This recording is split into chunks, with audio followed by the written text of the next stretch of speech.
গায়র মুকাল্লিদ, আহলে হাদিস, দেওবন্দি, তাবলিগি, জামাতি, কাদিয়ানি, রাফেজি, শিয়া, খারেজি, আহলে কোরআন, নাস্তিক, এই যত রকমের নতুনত্ব নামের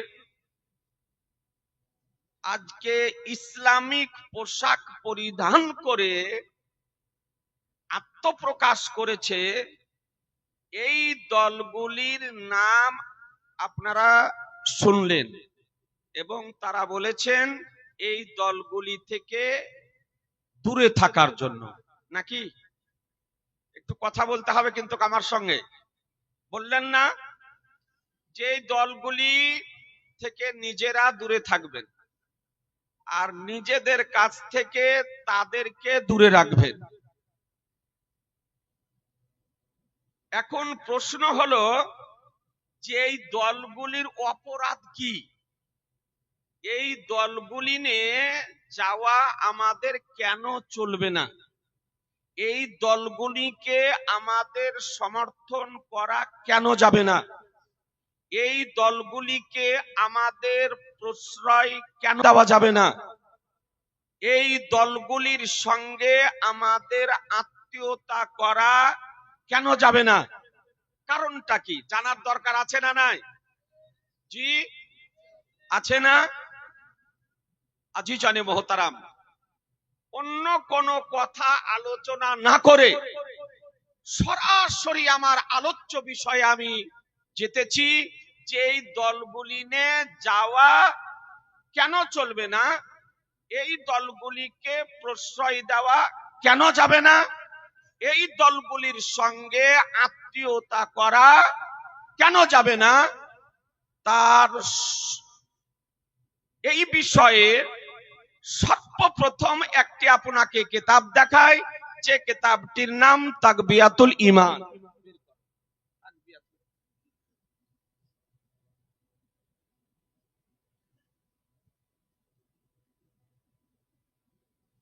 আজিজানে মোহতারাম, এই দলগুলির যিনি জন্ম দিয়েছেন আহলে হাদিস, বুঝেন না? একটু কথা বলেন না। আহলে হাদিস বুঝেন? এই মহিলাদের মতন এই রকম করে জোর করে যারা বুকের উপরে হাত বাঁধে আর মোটামুটি 1-1.5 হাত পাকে দূরত্ব রেখে দাঁড়ায় আর আত্মায়াত পড়ার সময় এই রকম করে আঙ্গুলকে নাচায়, রুকুতে যাওয়ার পূর্বে, রুকু থেকে উঠার পর্বে এই রকম করে হাত ঝাড়াঝাড়ি করে, এদেরকে বলে আহলে হাদিস। ওরা নিজেরা নিজেদেরকে বলে আহলে হাদিস।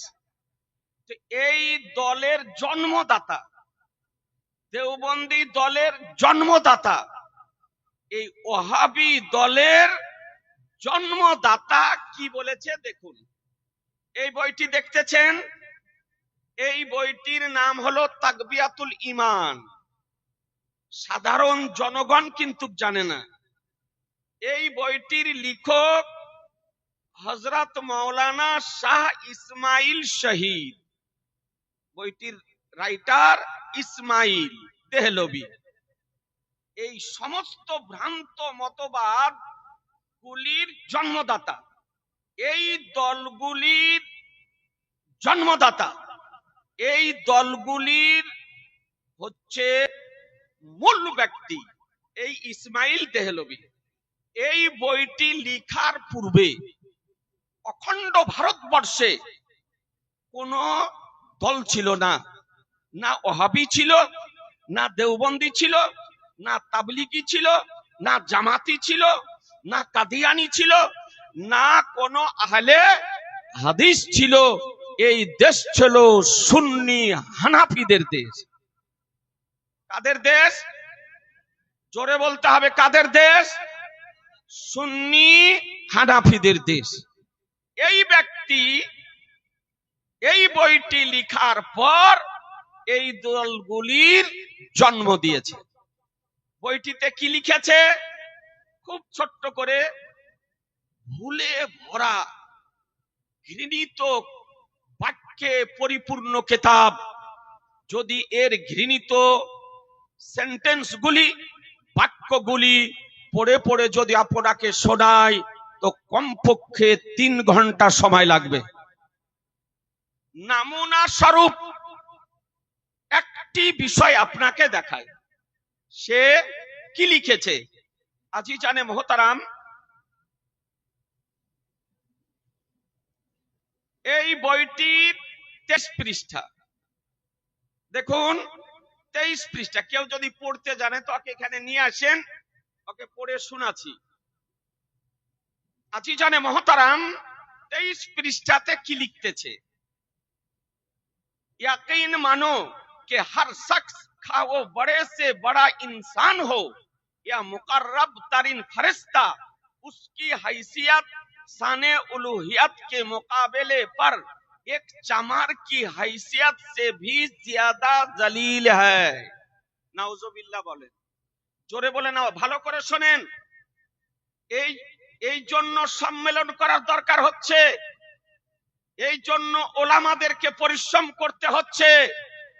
বাপ মসজিদের সেক্রেটারি আর তার ছেলে মুসলমানি না হওয়া বক্তার বক্তব্য শুনে লামাঝাবি হতেছে। জি, মসজিদের সভাপতি তার পিতা সুন্নি হানাফি মসজিদের, আর তার ছেলে শিক্ষিত হয়ে মাস্টার হয়ে আজকে বুকের ওপরে হাত বাঁধতে আরম্ভ করেছে।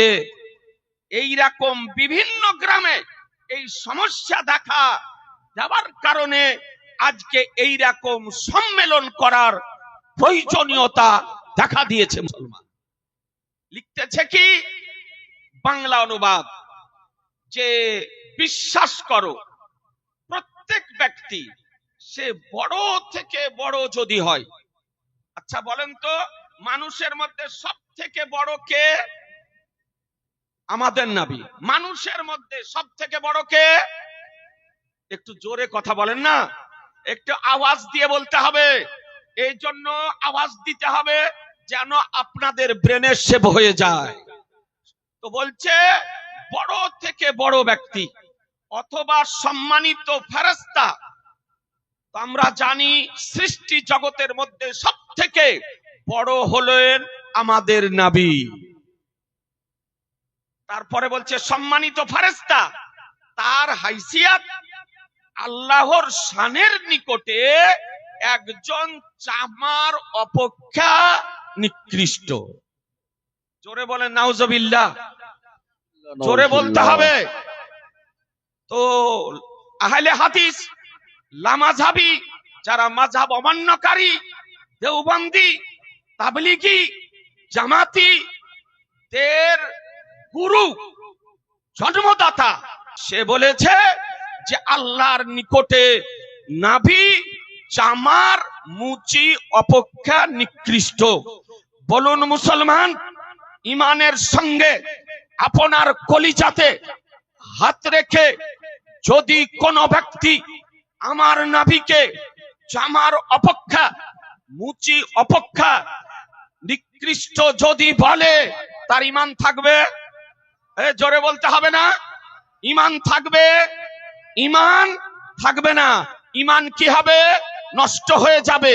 তাহলে যে ব্যক্তির মূল মন্ত্র হলো, যে ব্যক্তির আপনার মৌলিক বিষয় হলো যে নাভির শান আল্লাহর নিকটে চামার অপেক্ষা নিকৃষ্ট, এ বেরাদারান ইসলাম, তাহলে ওয়াহাবীর জন্মদাতা এই কথা বলেছে। তাহলে ওয়াহাবিতে যাওয়া যাবে? জি, এই ওয়াহাবি, দেওবন্দি, তাবলিগি, জামাতে না যাওয়ার, সমর্থন না করার, প্রশ্রয় না দেওয়ার, আত্মীয়তা না করার মূল কারণ সমূহের মধ্যে একটি কারণ হলো যে সে নাভিকে চামার অপেক্ষা নিকৃষ্ট বলেছে। মুসলমান কথা বুঝতে পারলেন? আর একটা আপনাকে বলি, বলুন আল্লাহকে মানতে হবে, মানতে হবে না মুসলমান হতে গেলে? তারপরে নবীকে মানতে হবে না, হবে না? কোন ব্যক্তি আল্লাহকে মান্য করে, নবীকে মান্য করে না, তবে সে ব্যক্তি মুসলমান হবে? জি না, সে ব্যক্তি মুসলমান হবে না। তো কি বলতেছে? এই লামাঝাবি মাযহাব অমান্যকারী দেওবন্দি তাবলীগীদের গুরু এই 23 পৃষ্ঠায় যে सिर्फ अल्लाह ही को माना जाए, केवल मात्र अल्लाह के ही मानते हबे और उसके सिवा ता छाड़ा अर्थात अल्लाह व्यतिरिके किसी को ना माना जाए और काउके मान्य करा जाबे ना। नाउजुबिल्लाह बोलेन, जोरे बोलते हबे। कुरान बोले खुदा को मानो, अल्लाह को मानो, वातिउल्लाह वातिर रसूल। कुरान बोलेছে খোদাকে মানো, আল্লাহকে মানো, নবীকে মানো। হাদিসে বলা হয়েছে আল্লাহকে মানো, নবীকে মানো। শরিয়তের মূল বিধান যে খোদাকে মানতে হবে, আল্লাহকে মানতে হবে। আর ওয়াহাবি দেওবন্দি আহলে হাদিসদের গুরু বলেছে একমাত্র আল্লাহকে মান্য করো, আল্লাহ ছাড়া পৃথিবীতে আর কাউকে মান্য করা যাবে না। তাহলে এই মন্ত্র যদি কেউ বিশ্বাস করে মুসলমান থাকবে? জোরে বলেন, মুসলমান থাকবে না। এই জন্য এই ওয়াহাবি আহলে হাদিস লামাযহাবি দেওবন্দিতে যাওয়া জোরে হচ্ছে না, এই দলগুলি নিয়ে যাওয়া, হাত উঠিয়ে, দুই হাত উঠিয়ে যাওয়া যাবে না। হাত বাঁধাটা মূল সমস্যা নয়, জোরে আমিন বলাটা মূল সমস্যা নয়। সমস্যা হলো, আসল সমস্যা যে আমার নবীকে ওয়াহাবি লামাযহাবি আহলে হাদিসদের গুরু দেওবন্দির গুরু বলেছে নবী এক ইনসান है, নবী একজন মানুষ। ইনসান কিসি তাজিম করো, মানুষের মতন সম্মান করো, বলকে বড়ে ভাইকে তারা। নাউজুবিল্লাহ। এই বই লিখতেছে, বলছে নবী একজন মানুষ, মানুষের মতন সম্মান করো, বরং বড় ভাইয়ের মতন সম্মান করো। নাউজুবিল্লাহ বলবেন না? জোরে বলেন না। আচ্ছা, নবীকে বড় ভাই বলা যাবে? জোরে বলতে হবে। কিন্তু ইসমাইল দেহলভি যে দেওবন্দীদের গুরু, লামাযহাবিদের গুরু, মাযহাব অমান্যকারীদের গুরু, আহলে হাদিসদের গুরু, জামাত ইসলামীদের গুরু, সে বলেছে নবীকে বড় ভাইয়ের মতন। এ বেরাদারান ইসলাম, কোরআন বলে ওয়াজওয়াজুহু উম্মাহাতুল মুমিনিন, নবীর পবিত্র স্ত্রীগণ হলো মুমিনদের মা। এবার বিচার করুন, নবীকে যদি বড় ভাই বলেন তো বড় ভাইয়ের স্ত্রী কে হবে? কথা বলবেন না? বড় ভাইয়ের স্ত্রী কে হবে? কে হবে? ভাবি হবে। আর কোরআন বলেছে নবীর স্ত্রীগণ হলেন মা। তো যারা মাকে ভাবি বলতে পারে এর মধ্যে মনুষ্যত্ব রয়েছে না পশুত্ব রয়েছে? বিচার করবেন মুসলমান। এর মধ্যে মনুষ্যত্ব আছে যে মাকে ভাবি বলতে পারে। আজিজানে মুহতারাম, এর মধ্যে মনুষ্যত্ব নেই, এর মধ্যে পশুত্ব বিরাজ করতেছে। এই জন্যই এই দলে যাওয়া হারাম। এইরকম মোটামুটি আপনার 15-20টা ঘৃণিত এবারত এই বইটিতে লেখা আছে। আর একটা শুনিয়ে দি, এই বইয়ে কি লিখতেছে? আর একটা দেখেন, লিখতেছে যে নবী মরকর মাটি মে মিল গয়া। নাউজুবিল্লাহ। বলে নবী মরে মাটির সঙ্গে মিশে গেছে। নাউজুবিল্লাহ বলবেন না? নবী জীবিত না মৃত? জোরে বলতে হবে। জীবিত। সুন্নিদের আকীদা নবী জীবিত, হানাফিদের আকীদা নবী জীবিত, শাফি মালিকি হাম্বলীদের আকীদা নবী জীবিত, পীর ওলি আউলিয়া বুজুর্গানে দিনদের আকীদা নবী জীবিত। আর আহলে হাদিস, লামাযহাবি, দেওবন্দি, তাবলীগী, জামাতি, কাদিয়ানী এদের আকীদা শুধু নবী মৃত নয়, নবী মরে মাটির সঙ্গে মিশে গিয়েছে, নাউজুবিল্লাহ। এই জন্য ওয়াহাবি, লামাযহাবি, আহলে হাদিস, দেওবন্দি, তাবলিগিতে যাওয়া হারাম।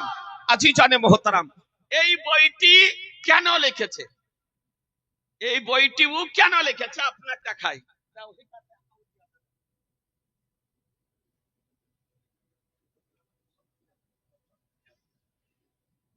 এই বইটি দেখতেছেন, বইটির নাম হেকায়াতে আউলিয়া। ভালো করে শোনেন, কিতাবটির রাইটার হযরত মাওলানা আশরাফ আলী থানভী, নাম শুনেছেন? আশরাফ আলী থানভী লেখক, কুতুবখানা নাইমিয়া দেওবন্দ। এই বইটি কেন লিখেছে তার ব্যাখ্যা দিতেছে। দেখুন যে বইটি কেন লেখা হয়েছে, ছোট্ট করে দেখিয়ে দিই। আজিজানে মোহতারাম, সাধারণ মানুষ তো আপনার জানে না যে বিষয়টি কি। হেকায়াত নাম্বার 59, 98 পৃষ্ঠায় লিখতেছে এই সম্পর্কে, বইটির সম্পর্কে। इसलिए मैंने ये किताब लिख दी है, এই জন্য আমি এই কিতাবটি লিখে দিয়েছি যে গো इससे सोरास होगी। আমি বইটিতে যা লিখেছি এতে মানুষের মধ্যে একটা হইহট্টগোল হবে। কথা বুঝছেন? লিখছে হইহট্টগোল হবে। मगर तवक्को है, কিন্তু আমার বিশ্বাস লড়ভড় কর খুদ ঠিক हो जाएंगे, যে নিজেদের মধ্যে লড়াই ঝগড়া করে পরে ঠিক হয়ে যাবে। আচ্ছা বলেন, তাহলে কিতাবটি কেন লিখেছে? মুসলমানের মধ্যে যুদ্ধ শুরু করার জন্য, মুসলমানের মধ্যে লড়াই তৈরি সৃষ্টি করার জন্য, মুসলমানের মধ্যে ঝগড়া বাঁধানোর জন্য বইটি লিখেছে। এ বেরাদারান ইসলাম, ও জানে যে আমি নবীকে মরা বলেছি, মুসলমানের মধ্যে ঝগড়া বাঁধবে। নবীকে আমি বড় ভাইয়ের মতন বলেছি, মুসলমানের মধ্যে ঝগড়া বাঁধবে। আমি এই কিতাবের মধ্যে বলেছি একমাত্র আল্লাহকে মানো, তাছাড়া অন্য কাউকে মান্য করা যাবে না, ঝগড়া বাঁধবে। আমি এই কিতাবের মধ্যে বলেছি নবী আল্লাহর নিকটে মুচি অপথা নিকৃষ্ট। এই কিতাব পড়ার পর ঝগড়া বাঁধবে, তো বলছে ঝগড়া তো বাঁধবে, আর তারপরে নিজেরা লড়াই করে পরে ঠিক হয়ে যাবে। তাহলে বুঝে নিলেন, ওয়াহাবির গুরু ইসমাইল তেহলভী, লামাযহাবির গুরু, এই জন্য বইটি লিখেছে মুসলমানদের ঈমানকে ধ্বংস করার জন্য, ঈমানকে নষ্ট করার জন্য। আজিজানে মোহতারাম, এই জন্য ওয়াহাবি আহলে হাদিসে যাওয়া, জোরে বলেন, যাওয়া যাবে না।